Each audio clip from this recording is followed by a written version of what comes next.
Hello everybody. Today I want to do a book review on Anne Edwards' The Road to Tara, The Life of Margaret Mitchell. Okay, so what is the book about? Basically the book is about Margaret Mitchell's life. Margaret Mitchell, you may recall, is the author of Gone with the Wind.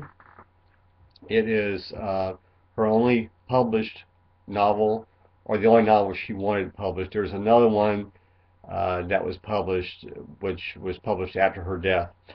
Um, but basically, it's a very thorough biography of Margaret Mitchell. So it covers her death, her life and her death. It goes into the background of her family into great detail. Margaret Mitchell had almost all of her papers destroyed upon her death. So the author had to do a lot of research. Fortunately, the letters she wrote to other people were preserved, but it goes into a lot of depth, and I like the book. The author, by the way, also wrote the sequel to Gone with the Wind, which I believe was called The Road to Tara. So this author is very familiar with all things Margaret Mitchell. Basically, I've talked about the things I like about this book. Is there one thing that I don't like?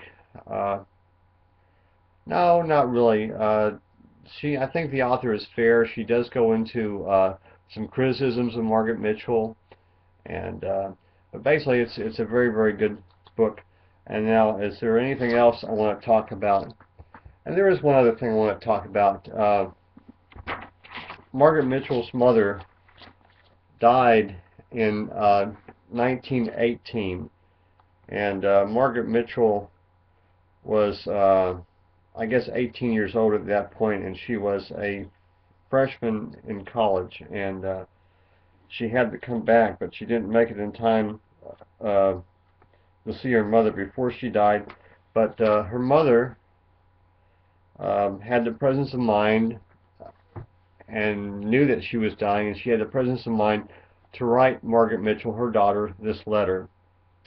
January 13th, 1919. Dear Margaret, I have been thinking of you all day long. Yesterday you received a letter saying I am sick. I expect your father drew the situation with a strong hand in dark colors, and I hope I am not as sick as he thought. I have pneumonia in one lung, and were it not for flu complications, I would have more than a fair chance of recovery. But Mrs. Riley had pneumonia in both lungs and is now well and strong. We shall hope for the best, but remember, dear, that if I go now, it is the best time for me to go. I should have liked a few more years of life, but if I had had those, it may have been that I should have lived too long. Waste no sympathy on me.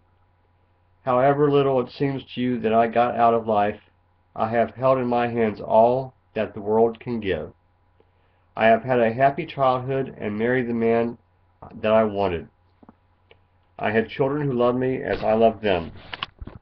I have been able to give what will put them on a high road to mental, moral, and perhaps financial success. Were I going to give them nothing else? I expect to see you again, but if I do not, I must warn you of one mistake a woman of your temperament might fall into. Give of yourself with both hands and overflowing heart, but give only the excess after you have lived your own life. This is badly put. What I mean is that your life and energies belong first to yourself, your husband, and your children. Anything left over after you have served these, give and give generously, but be sure there is no stinting of attention at home. Your father loves you dearly, but do not let the thought of being with him keep you from marrying if you wish to do so. He has lived his life. Live yours as best you can. Both of my children have loved me so much that there is no need to dwell on it. You have done all you can for me and have given me the greatest love that children can give to parents. Care for your father when he is old, as I cared for my mother. But never let his or anyone else's life interfere with your real life. Goodbye, darling. If I see you no more, it may be the best that you remember me as I was in New York. Your loving mother.